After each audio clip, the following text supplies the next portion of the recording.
le cas de la détention préventive arbitraire au travers d'un cas, celui d'Aboubacar Bari.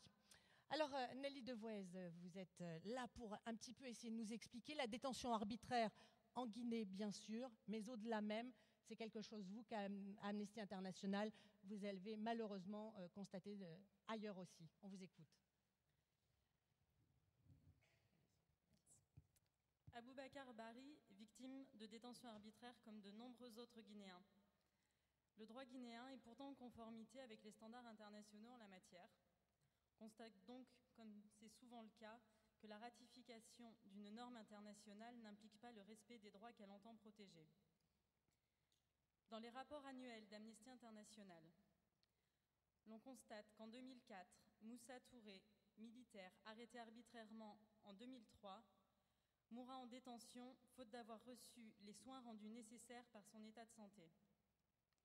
En 2006, 4 officiers arrêtés suite à la tentative d'assassinat à l'encontre de l'actuel président Lansana Conté étaient remis en liberté sans avoir été jamais inculpés.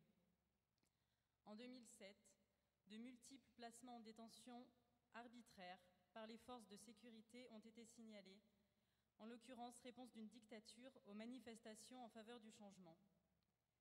Comme nous l'a rappelé Edoui Plenel, la détention arbitraire n'est pas l'apanage des dictatures, pour preuve Guantanamo Bay, zone de non-droit aux mains des États-Unis. L'enthousiasme lié à sa fermeture annoncée par le président Obama ne doit pas faire oublier les trop nombreux cas de détenus arbitrairement, centaines d'Aboubacar Bari aux 4 coins du monde. Merci Nelly, merci bien. Alors nous allons accueillir tout de suite celui qui va plaider, Aboubacar Bari, victime d'un système, la mauvaise gouvernance.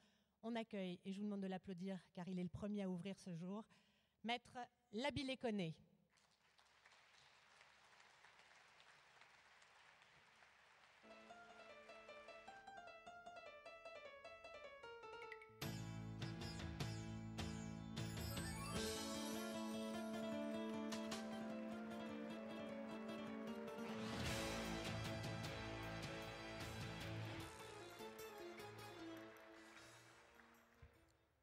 Aboubacar Bari, victime d'un système, la mauvaise gouvernance.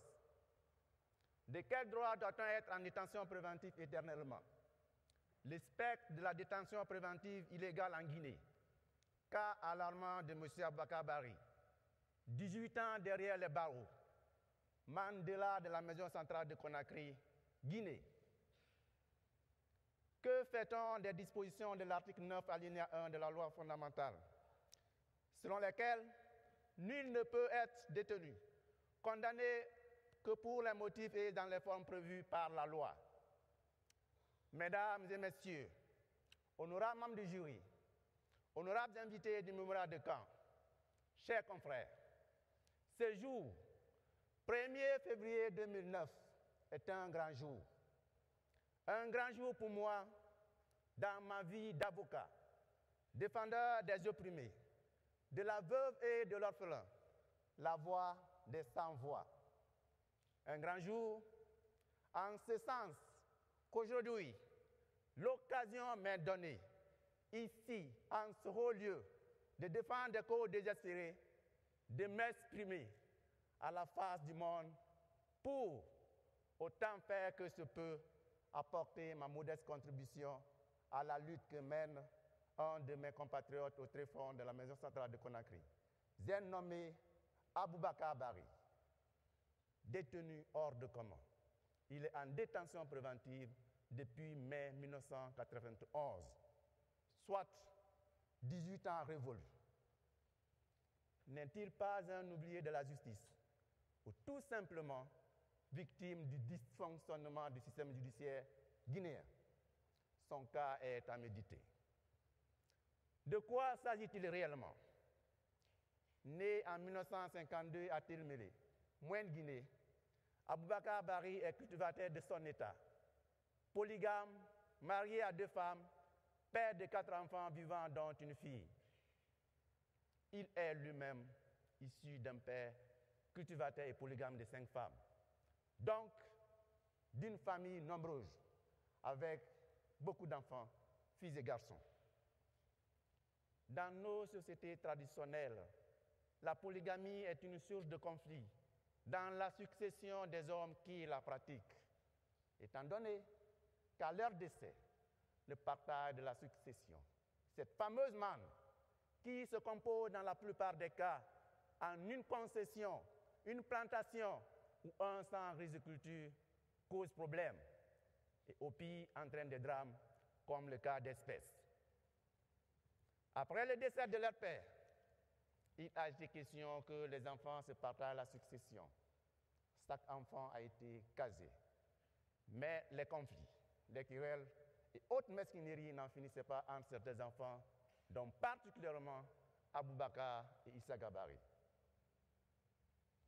C'est ainsi, un jour, au dit de M. Aboubakar Bari, son demi-frère Issa Gabari est venu le trouver en train de défricher son domaine riziculture.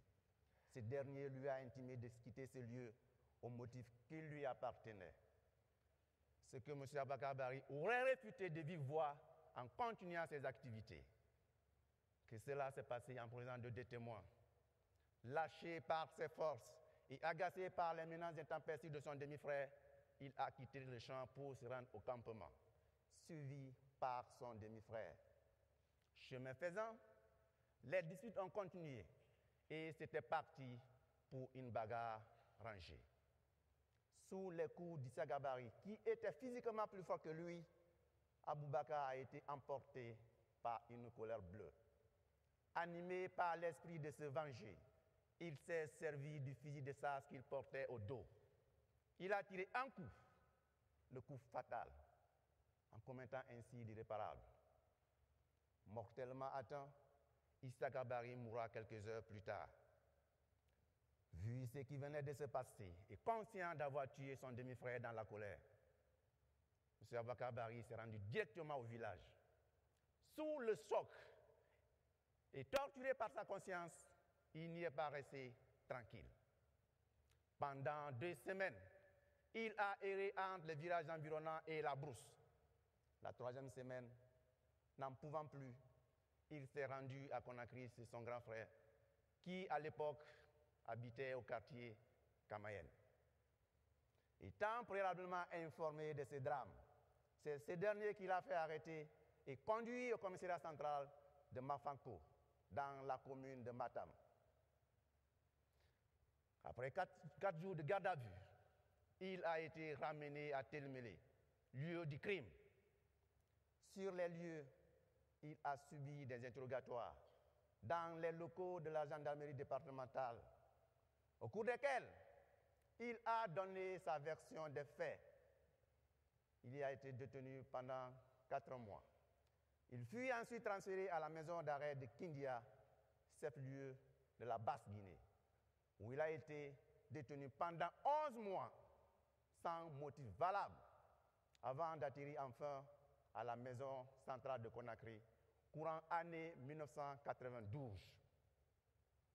De cette date à ce jour, M. Aboubakar Bari y est en détention préventive, sans la moindre instruction de son dossier. Il n'est pas passé devant un juge d'instruction pour l'examen de son cas. À plus forte raison, devant la chambre des mises en accusation.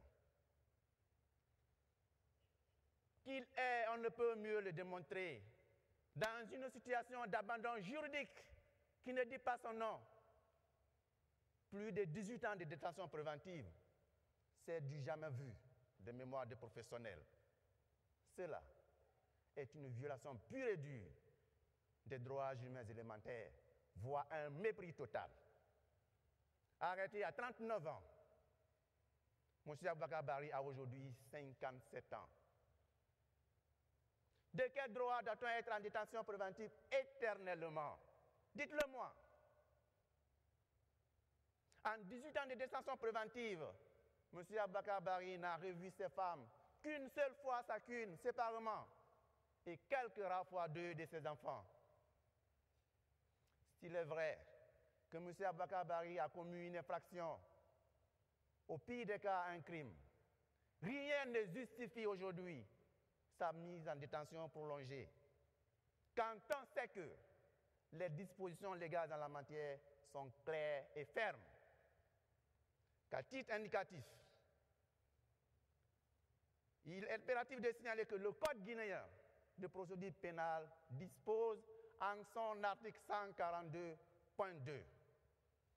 En matière criminelle, l'inculpé ne peut être maintenu en détention au-delà de 6 mois après sa première comparution devant le juge d'instruction s'il n'a pas déjà été condamné à un emprisonnement de plus de 3 mois sans sursis